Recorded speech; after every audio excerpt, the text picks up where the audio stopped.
It's 11 o'clock and time to begin IMGD Presentation Day 2021. Our first presentation is up. Let's take a look.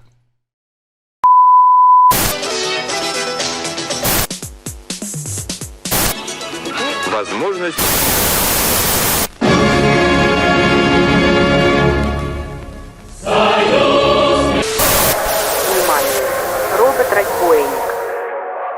Внимание! Робот-разбойник. Внимание! Робот-разбойник.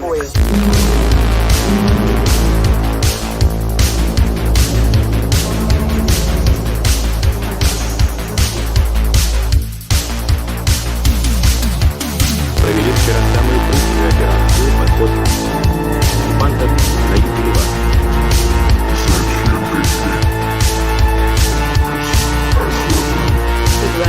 Территории на юге страны.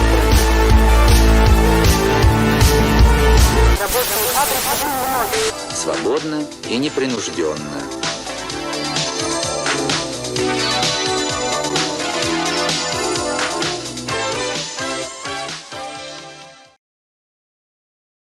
Hello, we are here to present Factory Reset, the MQP we've been working on over this past year. My name's Christian Ryan Adler, and I'm the visual art lead. I'm Raymond Dolan, the gameplay programmer and lead audio engineer. I'm Elizabeth Kirshner, the accessible design lead. And I'm Henry Stadolnik. I'm also a gameplay programmer, and I worked on a lot of design.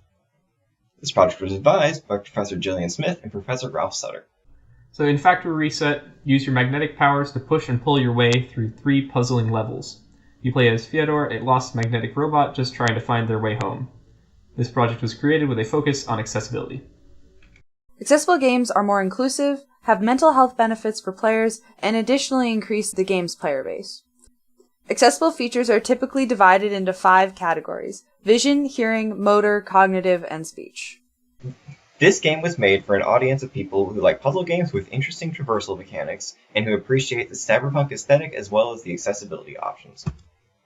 As for software, we used a plethora. We used Unity's HDRP for Factory Reset's overall development, and as for version control, we used Git. And lastly, we used a wide range of programs for the game's visual and audio elements. Now let's talk about the gameplay. As you saw in the trailer, the core gameplay mechanics of Factory Reset are to defy gravity with your magnetic feet and manipulate the world with your magnetic hands. These abilities are used for both spatial navigation and puzzle solving. When designing our game, we drew inspiration from the physics and traversal puzzles in Portal, the pushing and pulling of Half-Life 2's gravity gun, Twilight Princess's clawshot item and ability to walk on magnetic surfaces, and Manifold Garden's orientation shifting.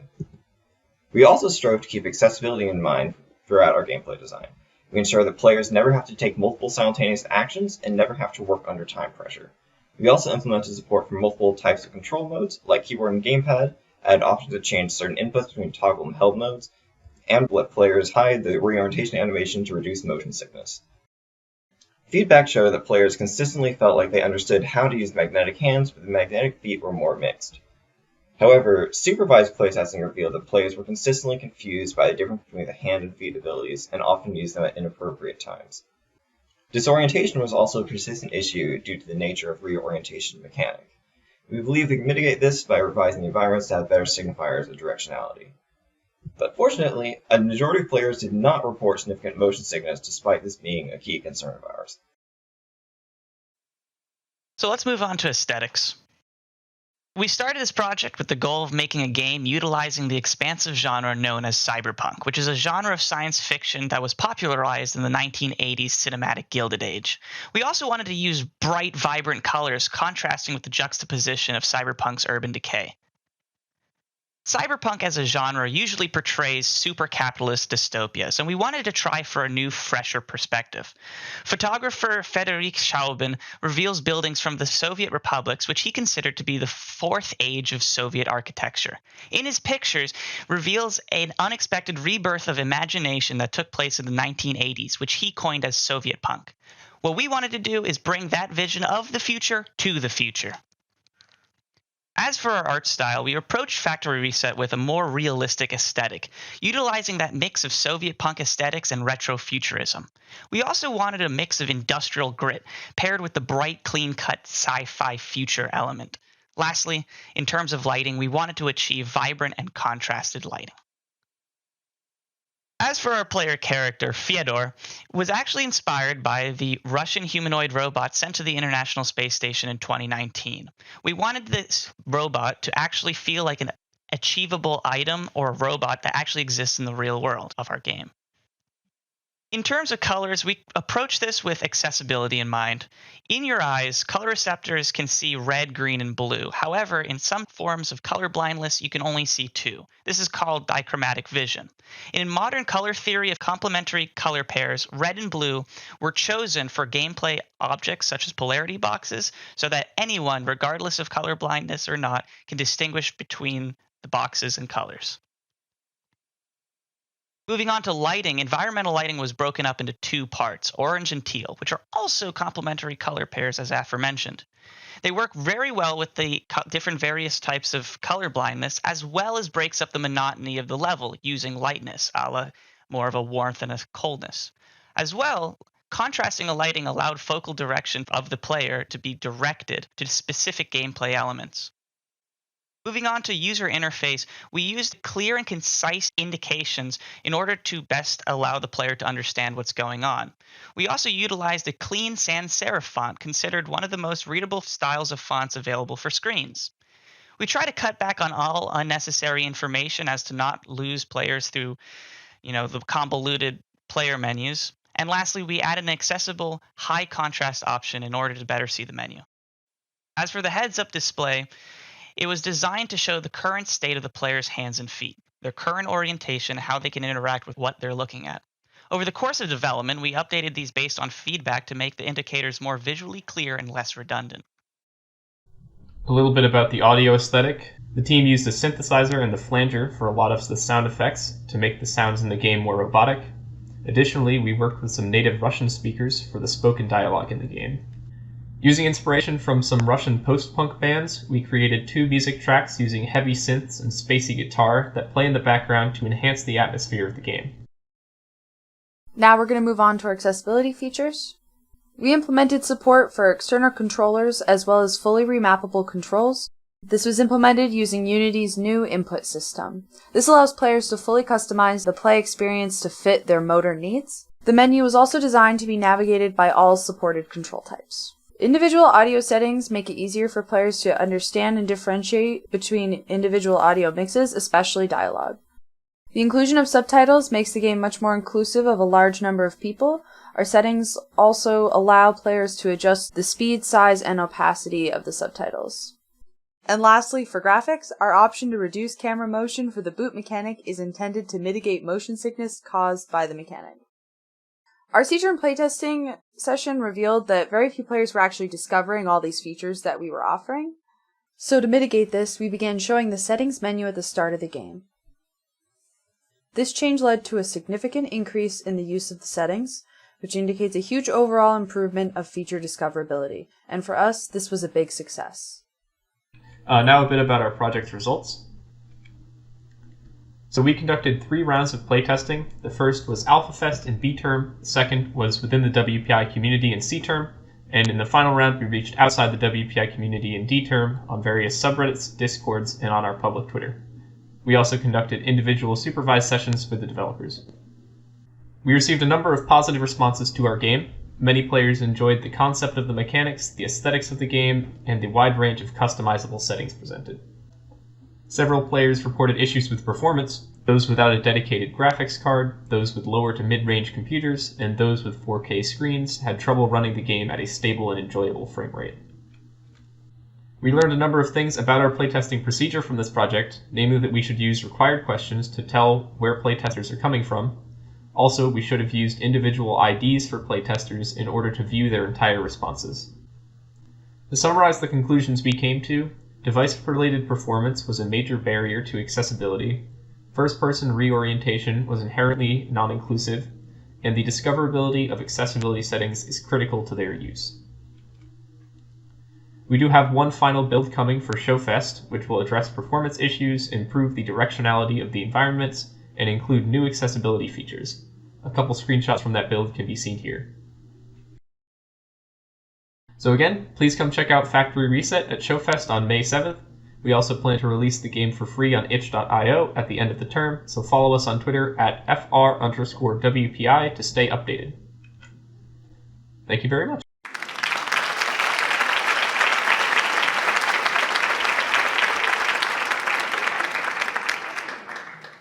Okay, we have a few minutes for questions, literally 2 minutes for questions. So throw out your questions. I was just curious if you thought the difficulty in finding the accessibility features was just because they hit play and it just immediately started going? Was it because, do you think maybe so many games don't include those types of settings that people weren't accustomed to looking for them? Or do you have any conjectures about that? Yeah, I feel like there's definitely the fact that as a student game, you might not expect to have a lot of accessibility settings, because a lot of the times the focus is more on like making the game rather than having a wide range of customizable settings. So I think that's definitely part of it. Yeah.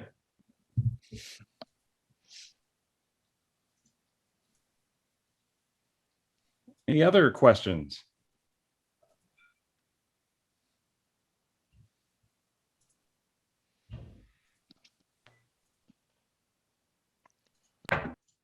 Go ahead and fire up when you have one. Don't be shy. Students can ask too. The music that we heard in the trailer was the music that you made for the game. Actually, no, that music was just for the trailer. The music in the game is a lot more environmental and like I guess the aesthetic. What's the word I'm looking for? Ambient. Ambient, moody. Okay. So cool. I look forward to hearing it. Yeah.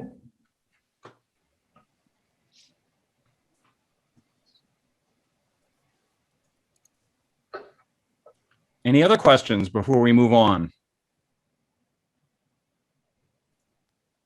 I have a really fast one. What did your testing data show?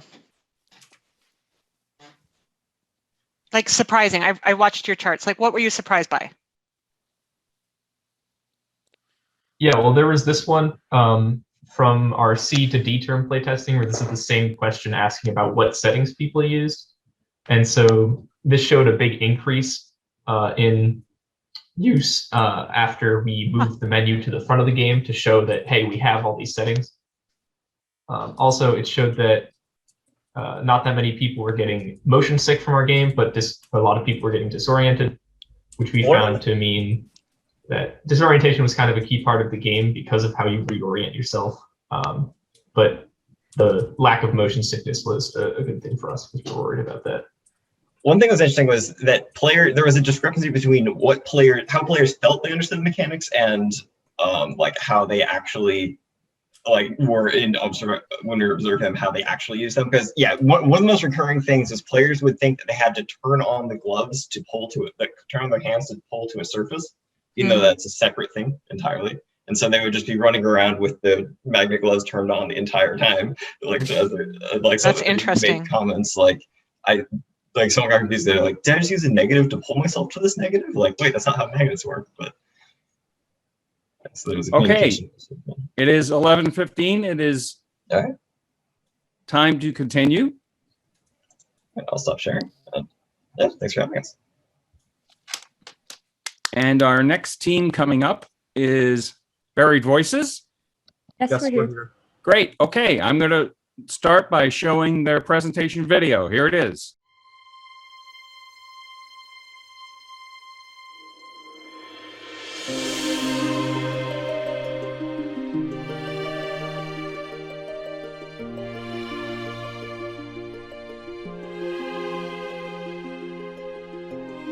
Buried Voices is a 3D puzzle platformer set in the fictional world of the Fiolan and Avanki societies.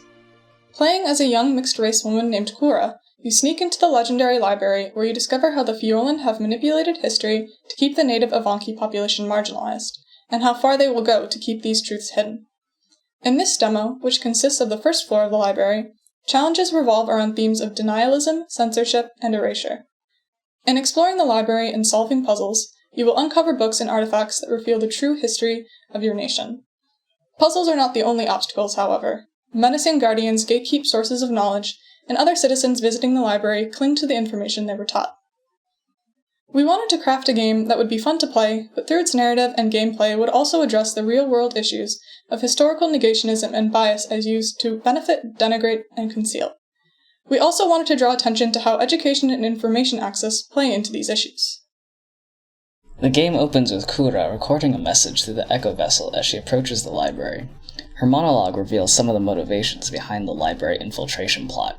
Her friend and partner Nadichka, to whom the message is directed, believes the library holds proof of the Academy's cruelty and more accurate accounts of both the institutions and the region's history than those taught at the Academy. Kura is less certain, but is willing to follow Nadichka out of admiration. However, of the original group, she is the only one to reach their destination. The Academy draws parallels to Native American boarding schools, with the rhetoric of in-game Fjorlan characters mirroring that of real-world historical figures. The library itself represents the standard American education system. Its very structure is designed to hide and destroy Avanki stories, benefit Fjorlan voices, and is hostile to Kura's intrusion. In her exploration of the library, Kura uncovers evidence that contradicts the history she learned at the Academy. Our ultimate goal is to encourage players to recognize gaps and bias in their own education and to seek out and listen to historically marginalized voices that may have a different story to tell. Inspiration for the library was mainly drawn from the geometric patterns and architecture found in mosques.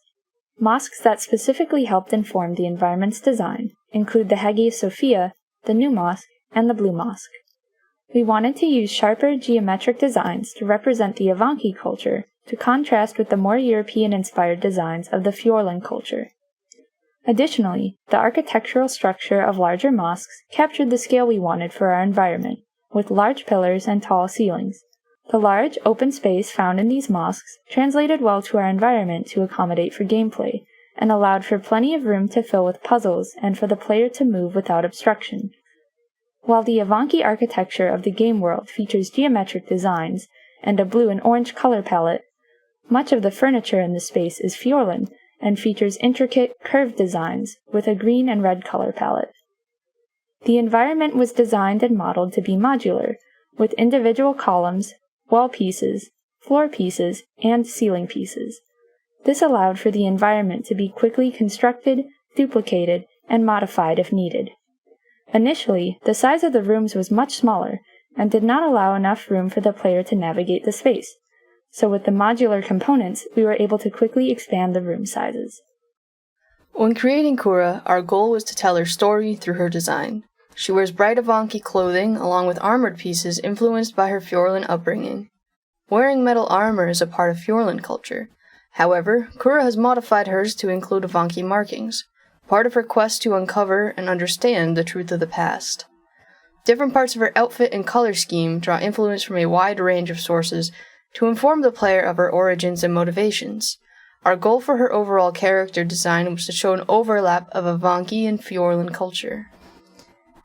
The Guardians, introduced by the Fjorlan as a means of information gatekeeping, visually juxtaposed the ancient Avanki library. Their designs were heavily inspired by Gothic plate armor of the late 15th century and English white armor from the late Middle Ages. Our approach to creating these characters was heavily inspired by the art of the Dark Souls series. We wanted these silent sentinels to feel imposing and human and evoke discomfort. Towering over the player, they fulfill their malicious duties by halting Kura's progress in uncovering the truth. The librarian is a special character in the library, and his visuals help tell his story. Originally, he was created by the ancient Avanki to serve and maintain the Great Library. However, when the Fjorlan took the structure over and asserted their influence, he was reprogrammed. He lost his memories and became yet another gatekeeping tool for the Fjorlan. Despite this, visually he retains his Avanki design.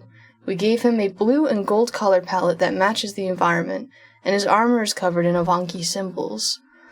While his past is not explored in gameplay, we wanted to tell his story visually and add depth to his character design. When deciding on the actual gameplay for Buried Voices, we wanted there to be a focus on conveying message through mechanics. The main topic touched on is that of historical negationism and education, or the falsification, distortion, and/or erasure of history. So actions the player takes and puzzles they must solve in-game reflect different methods through which history can be overwritten.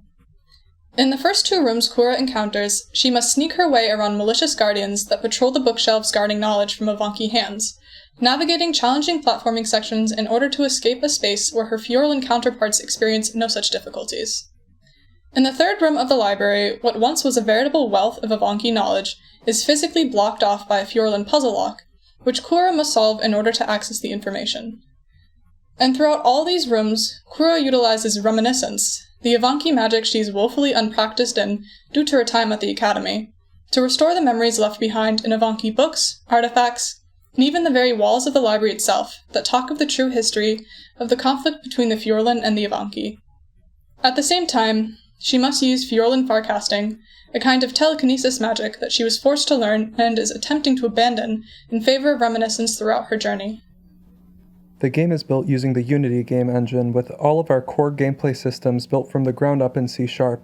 We developed a custom third-person character controller, combining pieces of Unity's built-in physics engine with custom elements such as smooth acceleration ramping and more precise air control. This allowed us to develop a unique feel for the movement system conducive to our 3D platforming puzzles that would not have been possible by replicating more common solutions. The farcasting and reminiscence systems are combined with custom shaders and particle effects to improve player satisfaction in completing the puzzles and better tie the mechanics to our overall aesthetic and narrative. Also of note are some custom in-engine development tools we created, including a dialogue system that syncs to Google Sheets to facilitate implementation of the writing, and hotkeys for instantly skipping to different parts of the game to streamline testing. Despite the difficulties of remote work, our team was able to create, playtest, and polish a playable demo that ties together all of these technical, aesthetic, and narrative elements into a fun and thought-provoking experience. We would like to close by thanking our amazing advisors, Professor Gillian Smith and Professor Farley Sherry, for their guidance and support throughout the project. To learn more about the game, play the demo, or keep tabs on its development beyond the MQP, visit buriedvoices.github.io or email us at gr-sks@wpi.edu.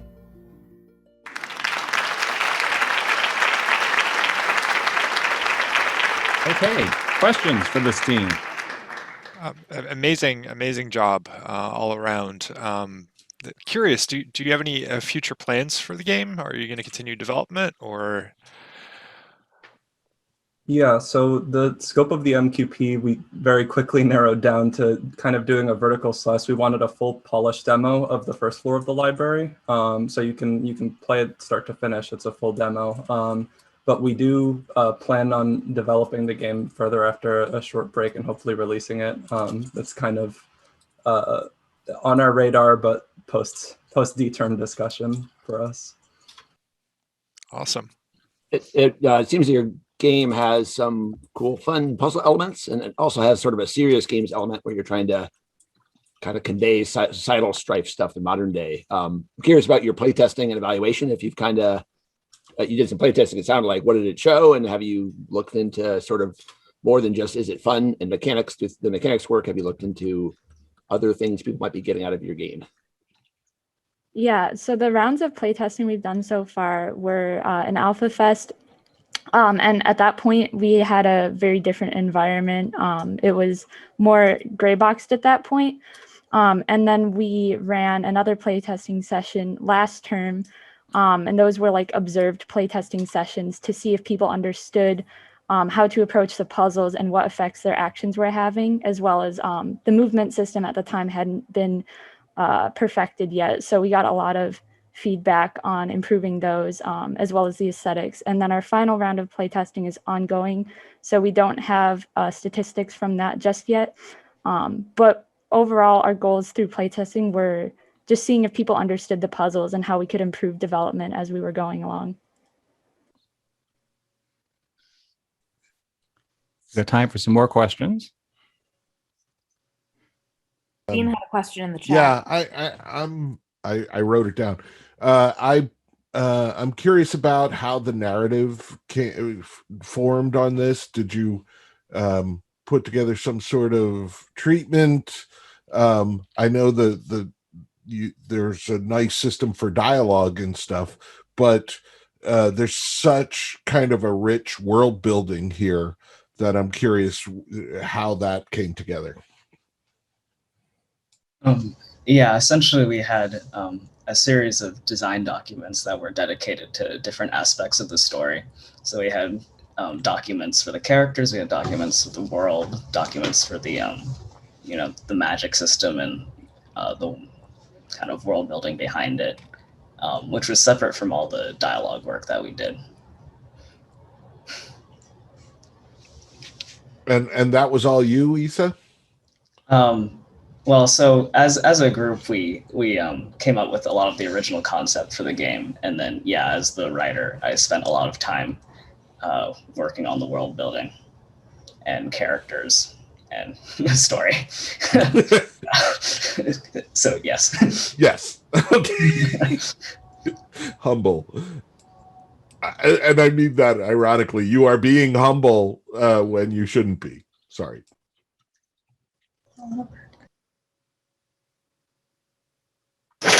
So I do have a question. So especially for Issa, how were you able to make the game dialogue racist enough? I think people should know about the conversations and weird messages we left each other on this note. Yeah. Farley kept asking me to make the game more racist. I remember some of the earliest drafts, a lot of the comments left in the Google Doc were more racist, and this can be racist, and this should be more racist. A lot of the feedback was essentially, before we can make our game subtle and about, the more pernicious and insidious aspects of racism, we have to be more upfront and kind of hit people over the head with our message first before we can scale it back. And unfortunately, a lot of the racist aspects could be taken from real world examples and just things happening around us, both in the past and currently. So that's how a lot of the more racist elements came to be, was just looking at what has been done and what is currently being done in this world. I've never known an MQP advisor to ask their students to make a document more racist. Yeah. That's Farley for you. Does that answer your question, Farley? Okay, thank you everyone for your questions. It is time to move on. Our next victim is Catalyst, and I'm going to show their presentation day trailer right now. Hello, this is the Purple Orange Studios MQP, and this presentation is Catalyst, using hitbox scaling for latency compensation in a cloud-based game. I'm Adam. I'm Alejandra. I'm Cameron. I'm Jim. And I'm Joe. So throughout this presentation, we're going to go over the following. First, we're going to go through a project overview, then the development of the game, then the hitbox scaling latency compensation technique, then the evaluation, then the preliminary results, and then the future work. So as a brief overview of the project, cloud-based gaming has become a major player in gaming in general, just due to the fact that you don't have to have the computational power to essentially play the game. It can be essentially all cloud gaming is you have a thin client that essentially takes in inputs and then the server renders the game for you. And this can have many advantages and disadvantages. The advantage is that you don't have to have the computational power, but the main disadvantage is latency and also degradation of visual quality. So what we did to kind of solve these issues, at least not on the network level, but on the game level, is to use something called world alteration, which essentially modifies the game around you in order based on the current latency from the thin client to the server. And this was done through hitbox alteration in our project. So to do this, we created a game called Catalyst. We're going to show the trailer before talking about the development of it.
So through our research, we learned that multiplayer games are affected a lot by latency. So for our project, we decided to create a multiplayer first-person shooter game called Catalyst, as James mentioned and you just saw, using the Unreal Engine.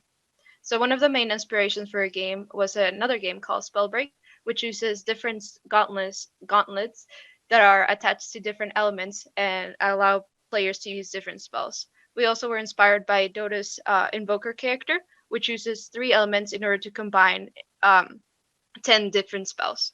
So for our game, we had similar to Dota, we had 3 elements, fire, water, and thunder, and combining these 3 elements could result in one of 10 different spells. For example, fire, fire, thunder results in a flame tornado, and water, water, thunder results in an ice wall. So there were many aspects of our game. It is a capture the flag game mode, which means there are 2 bases, one for each team, and each phase has a flag. And the goal of the game is to bring the enemy's flag into your base 3 times in order to win.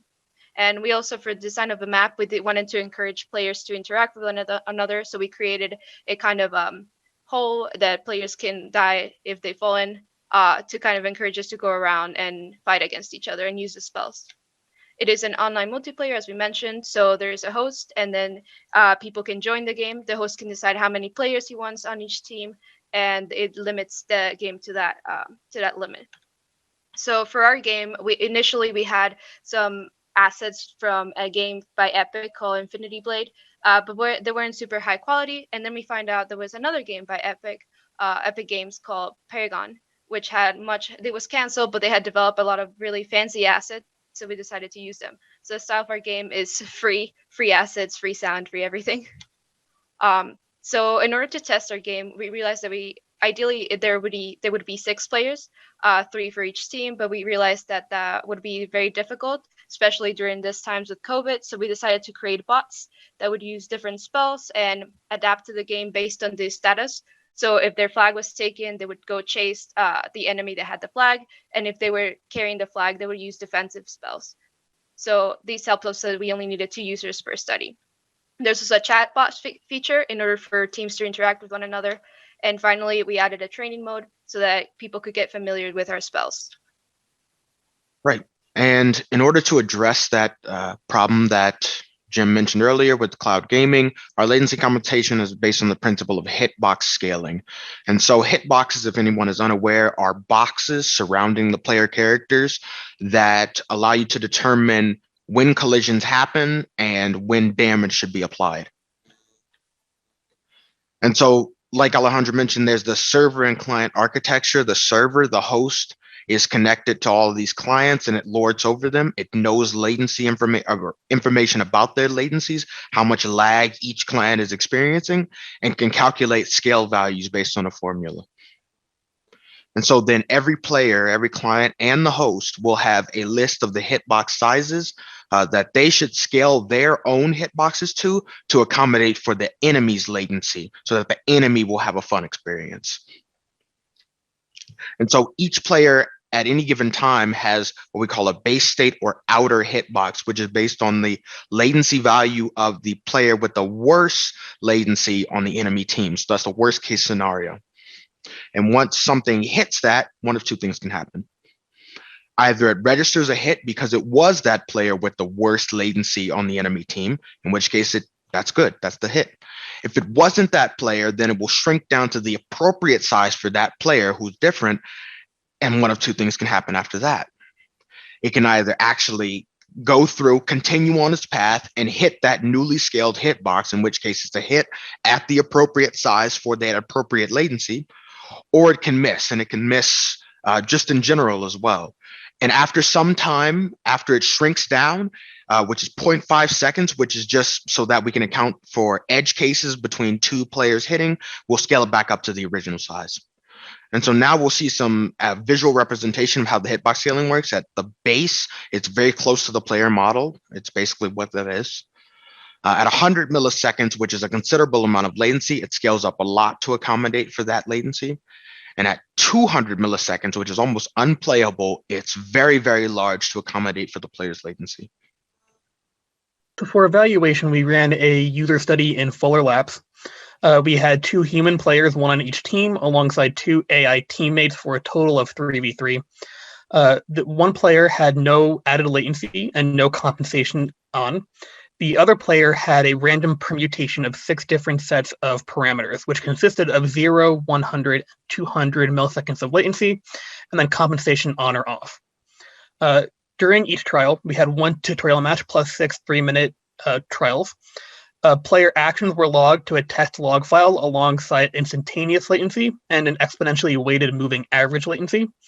These log files were passed through a Python script to generate a whole bunch of Excel files, and then quality of experience was measured through some Google Forms, which were done before, in between, and after all of the trials. All right, so our user study just finished a couple days ago. So we've begun looking at preliminary results, analyzing the data. We do have a couple graphs that we've made so far to show here. First of all, this is a graph of the average accuracy versus the added latency. This was for 18 lagged participants. We had 18 people who were going under these different latency conditions and 8 who were unlagged the whole time as a control group. So this is the lagged group. As you can see here, for compensation off, at 0, the accuracy was pretty high, at 18% comparatively, and then 100 and 200, it decreased to around 10% for both of those, whereas compensation on started around 14, and then went up to the 16 to 17 range for both 100 and 200 milliseconds of latency, showing that the compensation does seem to help with increasing accuracy. And then one other graph here is about the frequency of spells cast in our game. As you can see, Fireball was the overwhelming majority of spells cast, with Water Stream, Lightning Strike, and Arcane Impulse, some other pretty popular ones. And then spells like Anti-Magic Field and Mist Dispersion, players did not cast very much at all.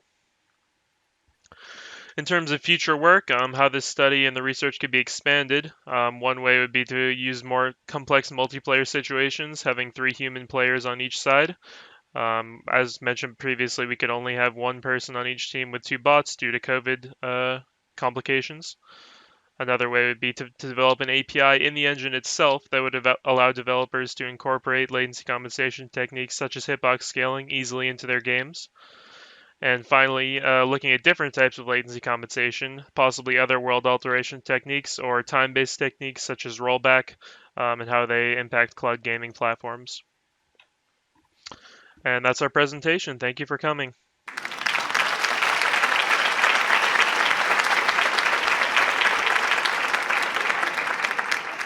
Okay, questions. We have a few minutes. I have a question. So there's a really cool project and compelling preliminary results. I think I got a little confused about the role of the AI bots. So were the bots client side or server side? How are they playing into latency? And I also, I guess, maybe as a first question, like, were the bots there because of COVID, or is understanding the impact of latency along with bots being involved in play in some way also part of the research? So the bots weren't originally part of the project. We developed that last term when we were designing the user study, and we realized that we can't really have 6 people in a computer lab. So it was primarily designed because of COVID, so we can do the user studies in a more safe fashion. With regards to the compensation technique, so their actions themselves are not subject to latency, but in terms of the formula that is used to calculate the new scale of the hitbox, they are assigned a constant value of latency. Okay. Do the bots have varying accuracy? Because with a bot, they can just totally cheat their way through, right? So I think I'm trying to understand that relationship.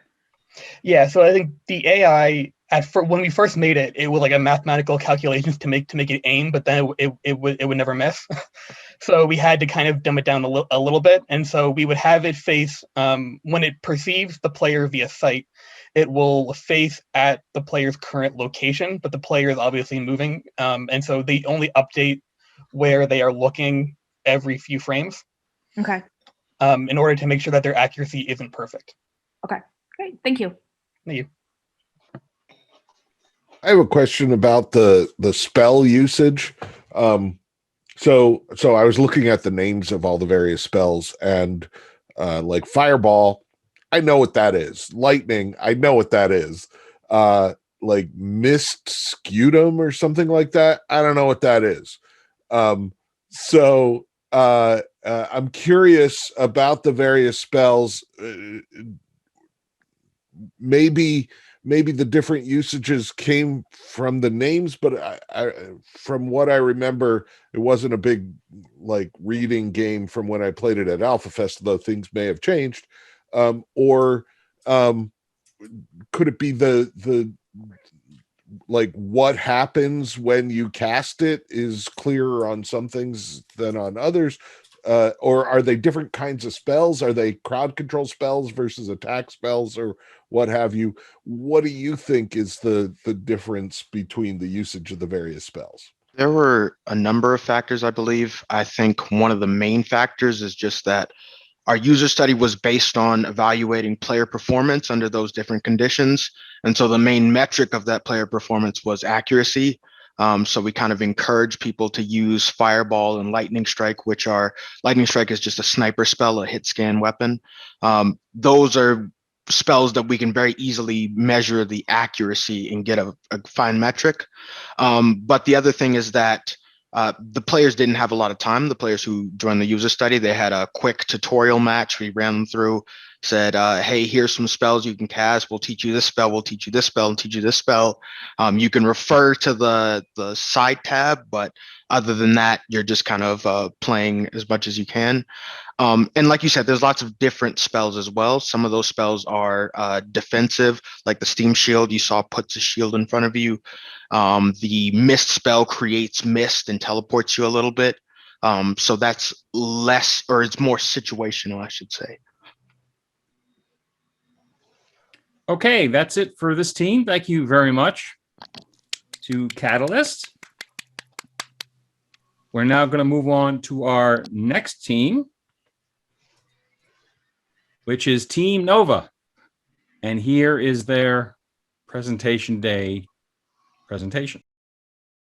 Hi, welcome to our presentation. We're Team Nova, and our project was about latency compensation in a cloud-based game. So the way cloud gaming works is that the end user has a thin client on their computer or device that will send any input that the player does to the server, and the server will compute all the game logic based on that input and send a video and audio stream through the internet to the end user.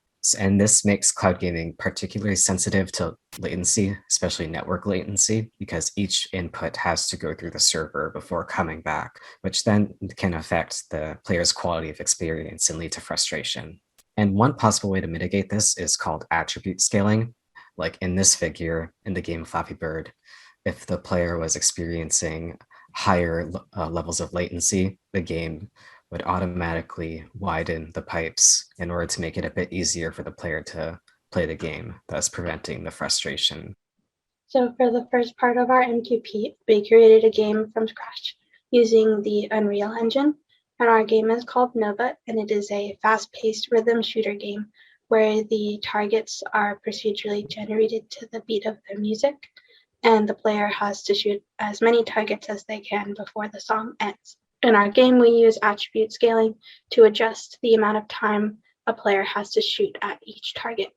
This is a clip of our game, and in the clip you can see there's two different types of notes, one that you shoot at by left-clicking and one for right-clicking. And the red cracks around the screen represent the player's health, so if the player misses a target before its lifetime ends, then their health decreases. You can also see the player's score. The more targets that are hit, the higher the score gets, and the more they hit in a row, the more combos they get, thus giving them an even higher score.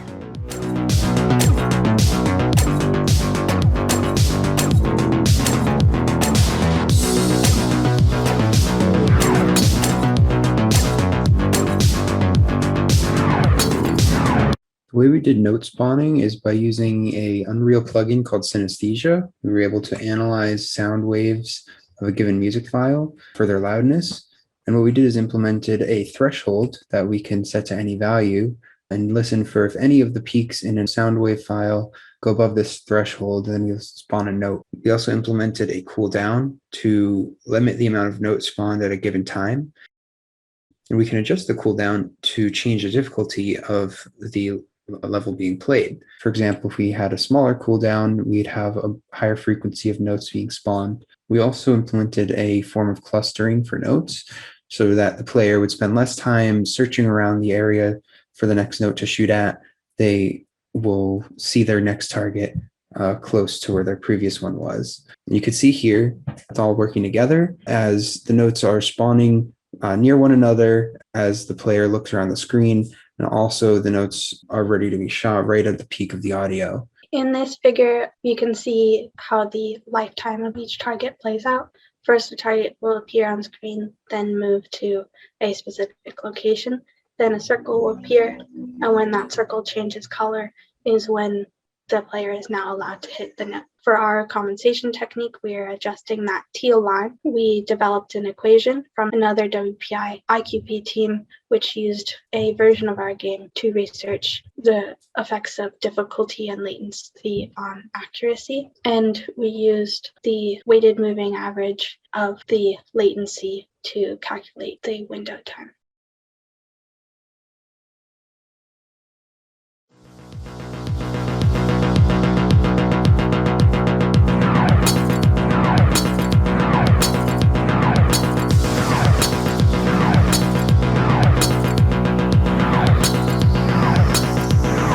We ran a user study where we had participants play 16 different trials of our game with different variables such as latency, song difficulty, and compensation on and off. We had 27 participants. A lot of them had a lot of experience in playing video games, but we found that the participants didn't have as much experience playing specifically rhythm games. Here are some of our results for the change in accuracy versus latency, with accuracy being the number of targets the player shot in a trial divided by the total number of targets spawned with that trial. So as you can see, there isn't much of a difference between compensation on and off for easy as latency increases, and that was probably because the easy difficulty was too easy. Though on the other hand, with the hard difficulty, you see more of a decline in accuracy as latency increases. And the blue line for compensation off is noticeably more drastic than the line for compensation on. So we ran a t-test on these two values and we found that our latency compensation did have a significant difference in the accuracy change as latency increased. So our latency compensation was effective in increasing accuracy. And these results are for the average quality of experience that our players reported in the survey as latency increased. Both easy and hard show a decline as the added latency increased, though with compensation on, there is a statistically significant difference as reported by our t-tests. So our compensation did result in a significant difference between compensation on and off and did increase the quality of experience a little bit. Thank you for listening to our presentation. We'd like to thank our advisor, Mark Claypool, for helping us with this project and making it possible, and for Xiaokun for helping us with our research too.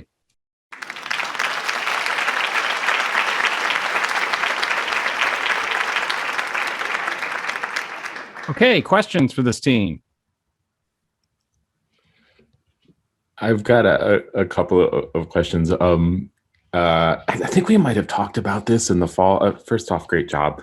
It looks like a really fun game to play. In terms of the synesthesia plugin and the audio analysis, are you looking at amplitude of the overall signal with synesthesia? Yeah, it's just it's just the loudness. We tried looking at the different bands of audio, but the documentation wasn't there. Explain anything. So it's pretty difficult. And I think you can still get good results with that, but it's going to give you that kick drum every time because the low frequencies are what are really going to drive those changes in amplitude, as opposed to if you could do some type of more spectrally balanced analysis. But it looked like you were still getting great results, so that's awesome. I also just had some. I was trying to think about the goal of this rhythm game, and then like this where you're trying to press things right on the beat, and then adding more error correction, and it was tricky for me to wrap my head around it. I don't know if you can talk about that kind of tension in terms of the gameplay, or if you had any thoughts about that. I mean, I guess because it's a rhythm game, adding more time for them to shoot like kind of allows them to shoot off beat, which kind of negates that it's like a rhythm game, but it does allow them, I guess, to like catch up. So if they have like a spike in latency, then and they miss, like they're falling behind because of that, and then it gets better. Like it allows them to like catch up and then continue on the beat. But like I guess it still does. There's that trade off. I have a follow-on question to try. Okay, he muted himself, so hopefully that means he was done. So again, yeah, this is a really great, compelling project. I love it. Like you had me at rhythm game and procedural generation. I think related to Charlie's question, you're reporting that even with the latency compensation, you're seeing quality of experience drop as latency increases, right? And it's great that like the compensation seems to be making that drop less, but like clearly the drop is still happening. Do you have a sense for whether, this is does that mean that the technique that you're using for latency compensation is something that maybe could be tweaked to improve it? Or I'm just wondering if you ever thought about introducing latency as a factor in procedurally generating the levels instead. So like if things are getting late, like high latency, stop generating things for a while, right? Instead of giving people more of a window to react.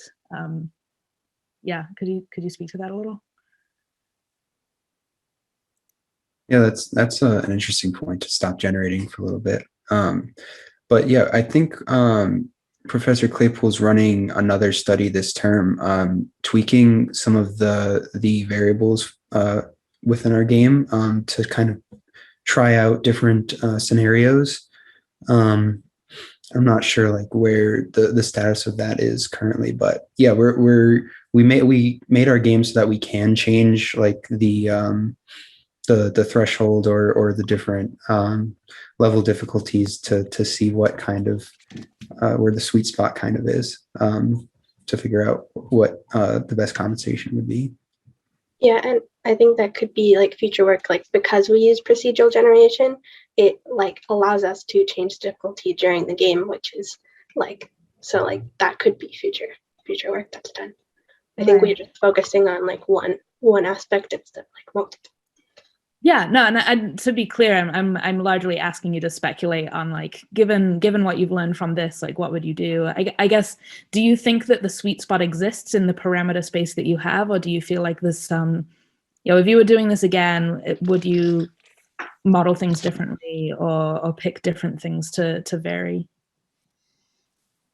I would say maybe to not do procedural generation again if I were to do the project over. I think most other rhythm games just have pre-made levels, and that might be easier to compensate if you know the exact time that each note should be at, because otherwise it's still variable. Great. Yeah, it's an interesting problem. Thank you. You have time for another question? I was wondering about the music in the game, because I was just wondering, since it's so central, did you guys make music or did you find it from somewhere? And like, how many music tracks do you currently support? I think we have 3 music tracks and we just found them from somewhere because like I don't think any of us are really musicians. But all of the art assets were created by us. Yeah, like so it's more the audio assets. Yeah.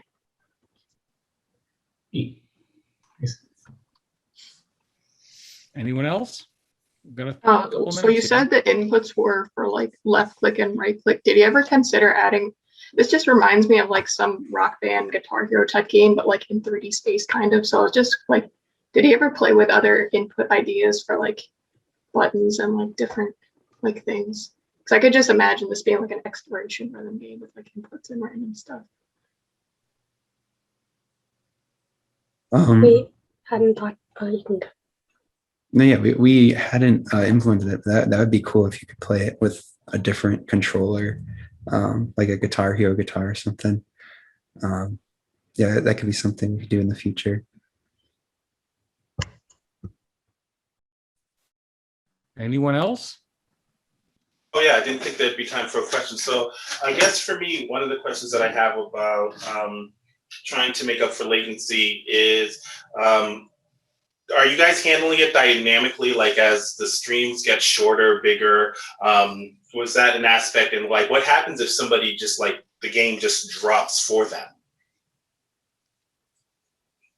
So we were taking the latency from like Google Stadia, so like the amount of time it takes to get there, well, there and back, and then getting the average of that. So then if they have like a spike, then it still like goes up, but doesn't like, and so then we put that average latency into our equation. So it is like compensating dynamically, but we're not like compensating for like the exact latency values because they're like go up and down a lot, compensating for the average. Great. Okay, thanks everyone. We need to keep moving here. So yay. Right, a patter of applause. Yes.